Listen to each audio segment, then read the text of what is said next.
focaliser notre attention sur les 15 premiers versets du psaume 105. Psaume 105, les 15 premiers versets.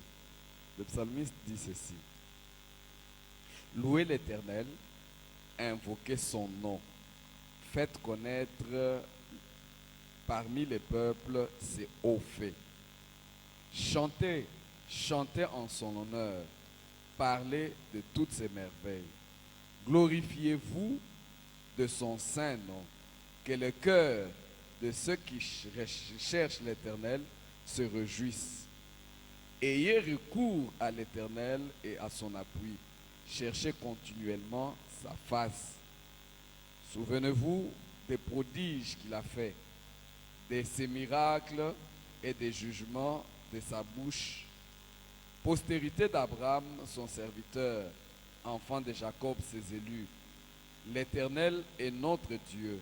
Ses jugements s'exercent sur toute la terre.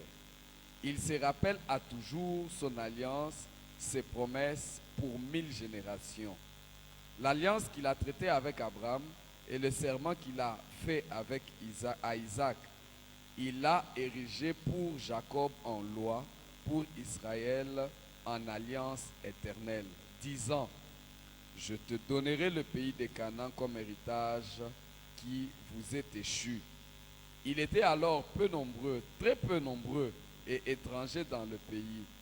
Ils allaient d'une nation à l'autre et d'un royaume vers un autre peuple. Mais il n'est permis à personne de les opprimer et il châtia tous les rois à cause d'eux. Ne touchez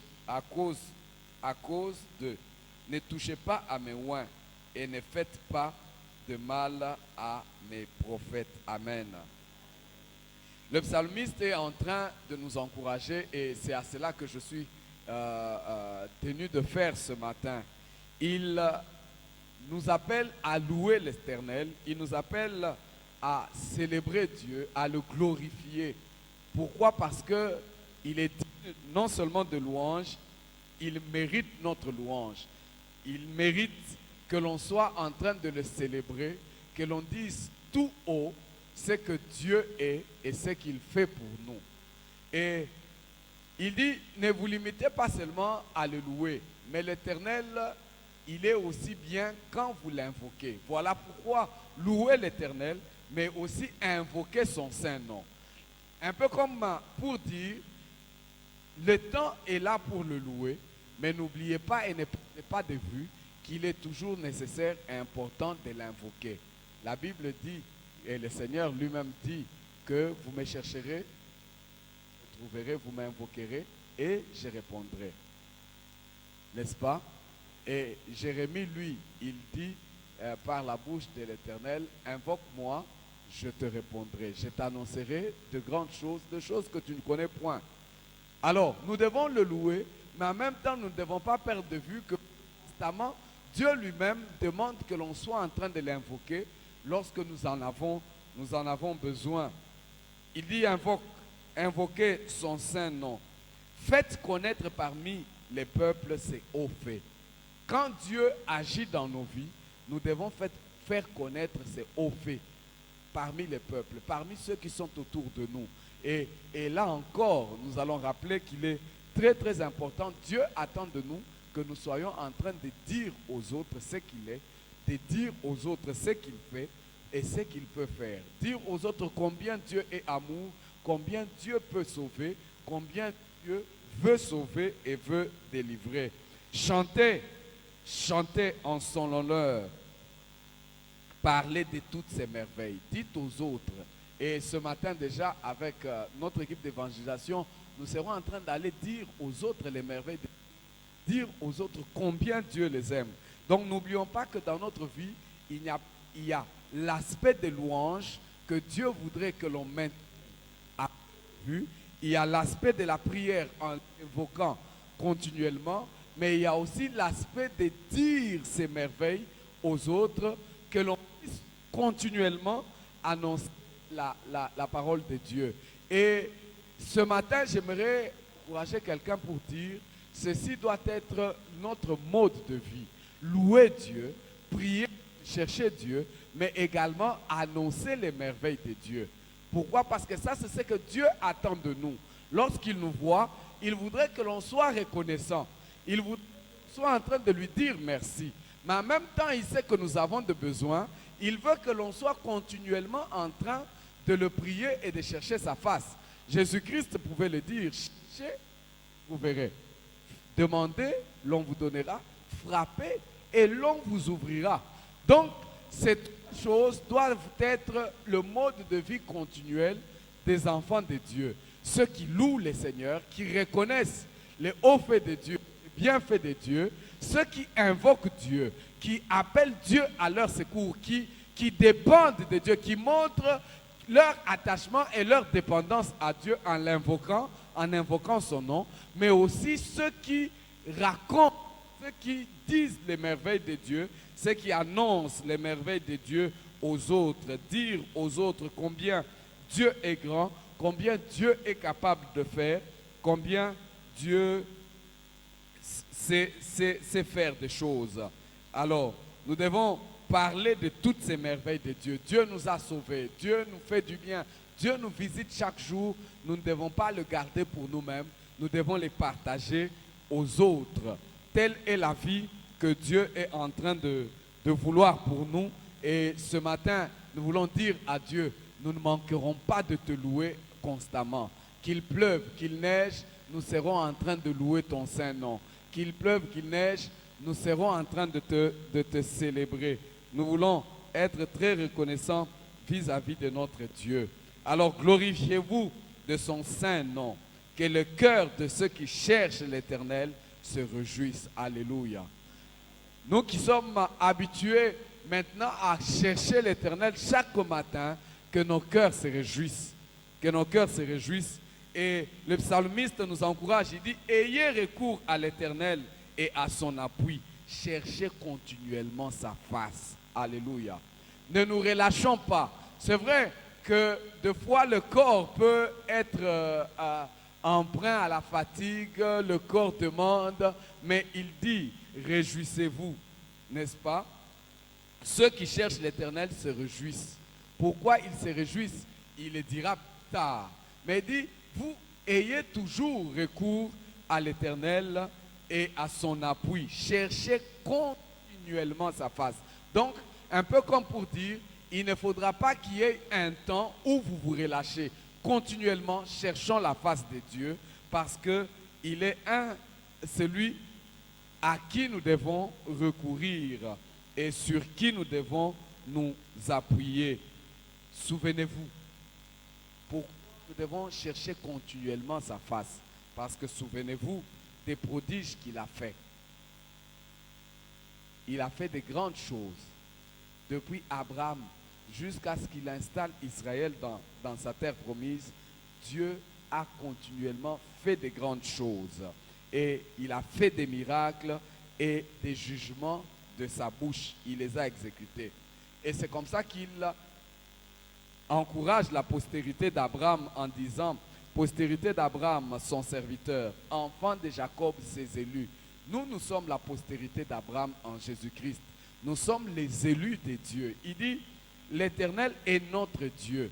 Donc vous n'avez pas un autre Dieu en dehors de lui. Et ses jugements s'exercent sur toute la terre. Il n'y a personne qui peut échapper à ces jugements. Puisque nous sommes ses élus, puisque nous sommes ses enfants, et nous devons nous rassurer qu'il sera en train d'exercer ses jugements justement en notre faveur sur toute la terre.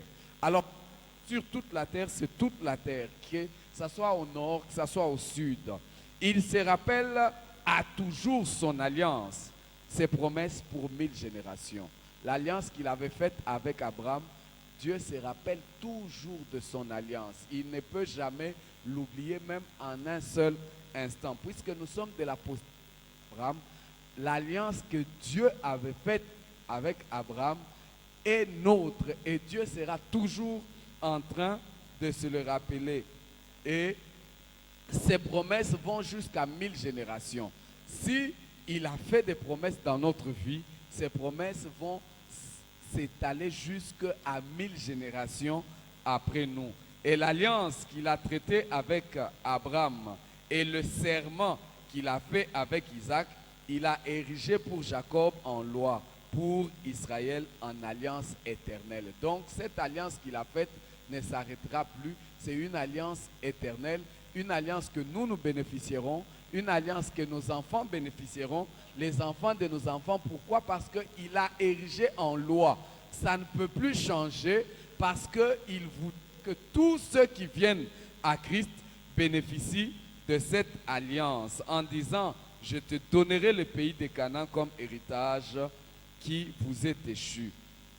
Et il commence à rappeler, souvenez-vous qu'ils étaient peu nombreux quand il donnait cette alliance. Abraham n'avait pas encore beaucoup d'enfants.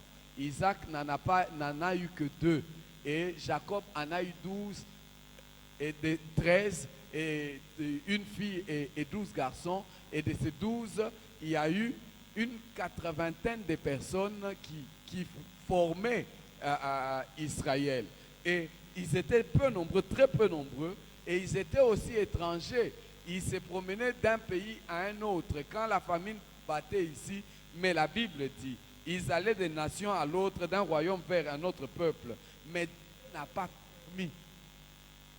Dieu n'a pas permis que personne ne les opprime. Et il a châtié tous les rois à cause d'eux.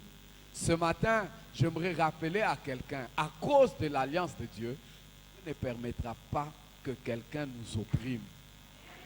À cause de l'alliance d'Israël, Dieu ne permettra pas qu'une personne nous opprime. Partout où Jacob s'est retrouvé avec ses enfants, que ce soit depuis le temps où il était chez Laban, son oncle, jusqu'au moment où il est en train de faire son retour vers sa famille, Dieu n'a pas permis qu'il soit opprimé. Par contre, même quand il pouvait travailler pour Laban en sortant de là, Jacob était parti comme un fouillard. Mais en sortant de là, Jacob est sorti avec beaucoup de biens, avec beaucoup de richesses.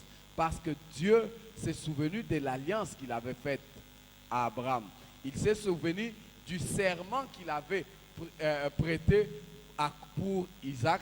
Et il s'est dit non, non, c'est une alliance éternelle et il ne permettra pas que quelqu'un nous opprime, qu'une personne nous opprime. Mais par contre, si quelqu'un cherche à nous opprimer, Dieu sera en train de le châtier. Souvenez-vous, Laban a changé 10 fois le prix du salaire de Jacob, mais Jacob est quand même sorti plus riche que Laban, parce que Dieu l'avait châtié. Alléluia. Et c'est comme ça qu'il dit, ne touchez pas à mes oins et ne faites pas le mal à mes prophètes. Tu es oint de l'Éternel, tu es l'élu de Dieu, tu fais partie de l'alliance éternelle. Et Dieu ne permettra pas à une personne de pouvoir t'opprimer. Tout celui qui cherchera à t'opprimer tombera sous le châtiment de Dieu. Voilà pourquoi nous devons louer l'Éternel et savoir que Dieu est là. Dieu ne permettra pas qu'on touche à ta vie. Il ne permettra pas que l'on t'opprime. Quand eux penseront t'opprimer, Dieu tournera ça pour ton bien et il te rendra encore beaucoup plus fort, beaucoup plus riche, jusqu'à ce que tu atteignes la terre qu'il a mise. Ça, c'est une alliance éternelle qu'il a faite. Voilà pourquoi il faudra le louer. Voilà pourquoi il faudra toujours reconnaître cette position que Dieu nous a donnée en louant, en les célébrant. Mais bien plus également, lorsque tu te sens opprimé ou tu te sens coincé et devant tous les problèmes et les obstacles, invoque l'Éternel, invoque le nom de Dieu. Il répondra. Quand tu invoques Dieu, il répondra. Alléluia. Dieu répond à nos prières, mais aussi n'oublie pas cet aspect. Il faut que tu t'engages à annoncer les merveilles de Dieu, à proclamer les merveilles de Dieu, à dire aux autres combien Dieu est grand et combien Dieu est capable également de les greffer dans cette alliance éternelle qu'il a faite. Alléluia. Ce matin, nous voulons prier Dieu. Peut-être que toi, tu seras en train de célébrer Dieu, de louer Dieu, d'adorer Dieu. Mais peut-être que ce matin, tu auras besoin d'invoquer le Seigneur. Il y a peut-être un problème, une préoccupation qui qui te perturbent. Mais tu vas dire à Dieu, Seigneur, viens à mon secours. Mais en même temps, nous serons en train de dire à Dieu, notre Église est engagée dans la proclamation de tes merveilles. Nous voulons tous en faire partie. Élève ta voix et prie le Seigneur. Yahweh, Nayeko Gumba Melayo. Yahweh, Nayeko Gumba Melayo. Liboso nayo na pusani. Nayeko Gumba Melayo. Maboko nangai na tomboli. Nayeko Gumba Melayo. Yahweh, Nayeko Gumba Melayo. Yahweh, Nayeko Gumba Melayo. Liboso nayo na pusani. Nayeko Gumba Melayo. Maboko nangai na tomboli. Nayeko Gumba Melayo. Shemaiko Rabaya. Shekerebeya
tu es notre Dieu.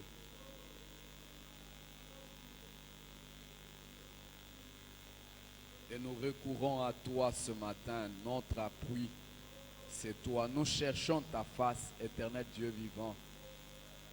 Et nous voulons que ce samedi, éternel Dieu des armées, nous puissions voir ta main, Seigneur, dans nos vies. Nous voulons, éternel Dieu des armées, qu'en ce jour, nous puissions expérimenter, Seigneur, ton secours. Nous t'invoquons, nous te cherchons, éternel Dieu de gloire. Laisse, éternel Dieu des armées, que tu nous accordes non seulement la victoire, mais que tu fasses des prodiges, des miracles, que nous puissions, éternel Dieu des armées, vivre des miracles, vivre des prodiges. Partout où nous irons, dans tout ce que nous serons en train de faire, que ta bonne main soit avec nous, éternel Dieu des armées. Nous savons que tu ne permettras pas à une personne de pouvoir nous opprimer, mais par contre, celui qui en cherchera, Seigneur, tombera sous ton châtiment. Merci, éternel Dieu Tout-Puissant. Merci parce que tu es avec nous comme tu as été avec Abraham. Merci parce que, éternel Dieu des armées, tu nous garderas comme tu avais gardé, Seigneur, Isaac. Merci parce que tu nous conduis, Seigneur, comme tu l'as fait pour Jacob. Éternel Dieu des armées, sois avec nous et accorde-nous, éternel Dieu des armées, à vivre tout ce que tu as prévu pour nous aujourd'hui. Nous voulons, éternel Dieu des armées, que toutes les opportunités que tu as voulu pour nous aujourd'hui, que nous puissions les avoir. Éternel Dieu des armées, toutes les grâces, les faveurs que tu voudrais, Seigneur, que l'on vive en ce jour, nous voulons en bénéficier. Que rien ne vienne à nous détourner, Seigneur, de notre chemin vers notre destinée.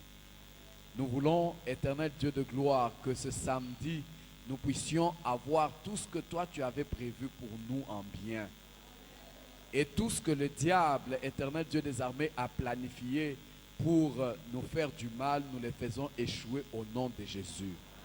Nous ne rencontrerons, éternel Dieu des armées, que ce que toi tu as prévu pour nous. Et tout ce que le monde des ténèbres a prévu contre nous échoue au nom de Jésus. Entre tes mains, Seigneur Dieu des armées, nos vies, entre tes mains, les vies de nos familles, entre tes mains, les vies de nos enfants, entre tes mains, éternel Dieu des armées, tout ce qui nous appartient. Et comme ton serviteur était en train de le dire hier, aucun danger ne nous atteindra au nom de Jésus.